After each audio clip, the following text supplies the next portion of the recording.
Hey everybody, welcome to the Creek this week. It's Creek Week.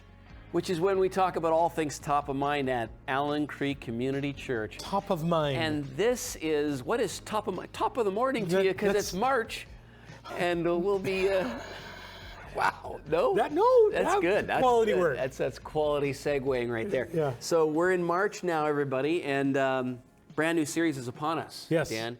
And we have a very catchy title to this new series called Talking About My Generation. Wait, can you give me a little more of a sing-songy? I will not. Because that sounds very much like the lick to a tune I know. Yeah. This is stolen from... Talking about my generation. Yeah. You can't not do it. I can't not. Yeah. So stolen from Pete Townsend and The Who.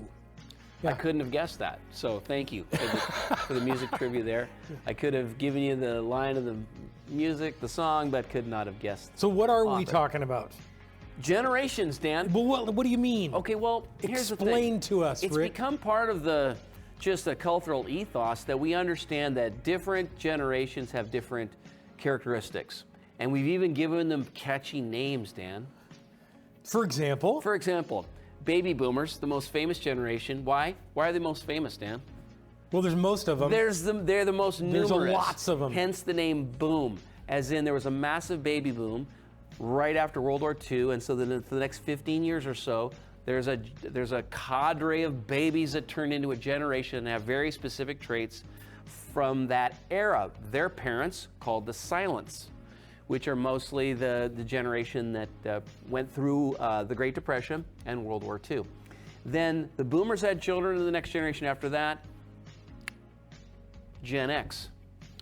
You're right on the cusp. Yeah, I'm absolutely right in the hinge. 1964. I just gave away your age, Dan. Yeah, it's because it's not obvious.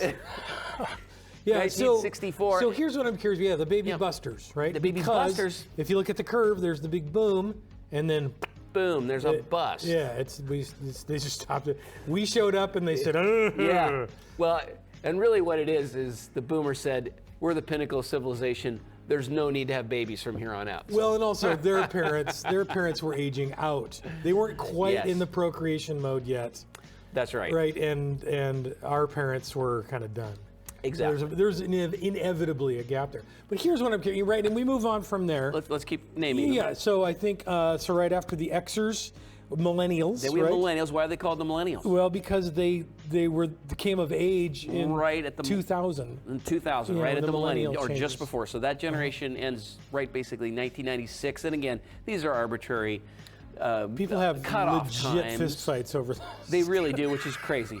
But there are identical characteristics, which is why it's a thing, and that's why we're going to talk about it. And then the generation after them are called Gen Z, aka the Zoomers. Yeah. So why would they be called Gen Z? I think it's because they came after X. Yeah, because we were X, right. Millennials were Y. They kind of they've sometimes been called Gen Y. Gen Y, and I think that never stuck. They had to shoehorn them in there a little bit. I think and then Alpha, Gen Alpha are the kids under 12. I think. They're already. Ish. Yep. So if you want to feel, why do we care? Okay, that's we care. That's my question, Rick.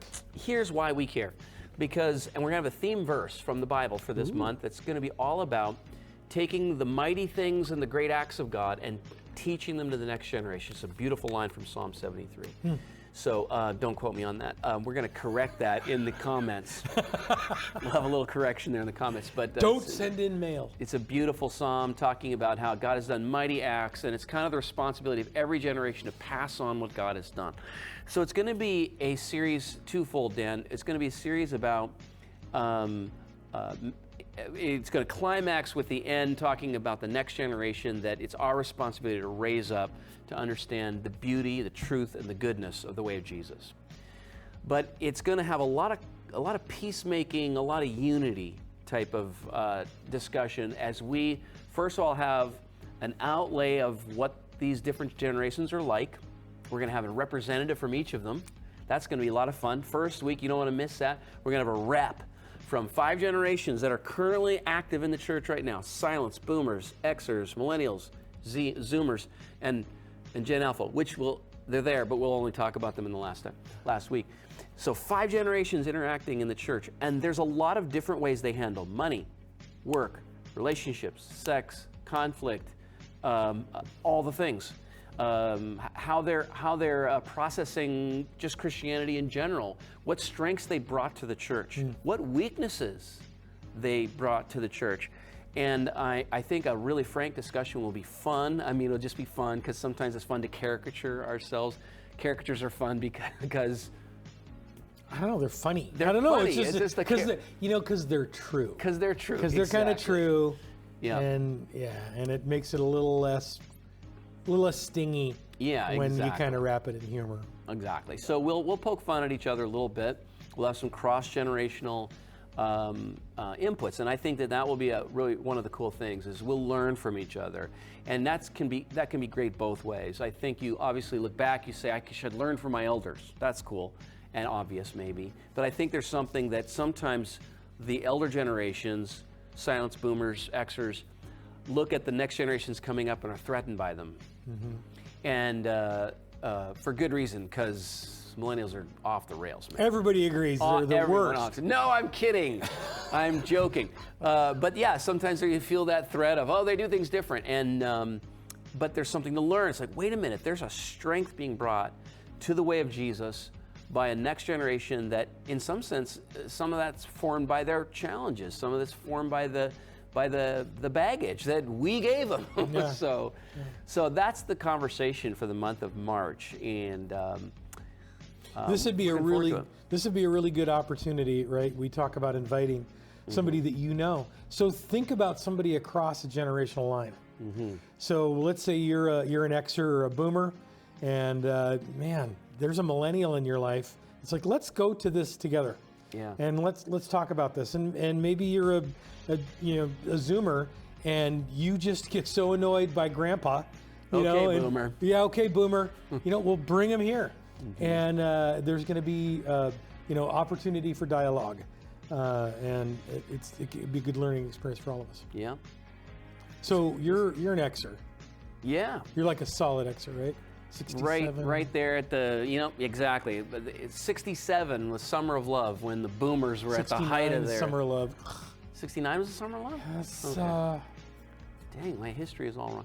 Anyhow, I'm right there where the Boomers are just reaching the apex of their cultural power. They're getting there, yeah. Yeah, and I'm feeling fully overshadowed, if that's the word. Well, you know what I learned today is there's a subset of Boomers. They break Boomers into two groups. There's leading edge and trailing edge Boomers. So early, it's like 46 is the beginning, and then mine 64. And they call the trailing edge Boomers Generation Jones because of the phrase "you're jonesing for something." Right, you're really longing for something that and this really spoke to me. It's like I'm looking back at the older members of my generation and all the cool stuff they could do, but I'm too young, and I'm jonesing for that. And you can see how that transitions into Xers, which you don't care about anything.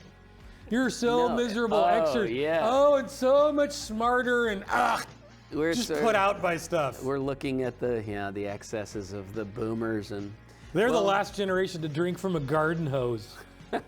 That's right. Yeah, we played outside and stuff. Yeah, we rode bikes and things. Yes. We're going to have fun. It's going to be a lot of fun. See you then. Bye.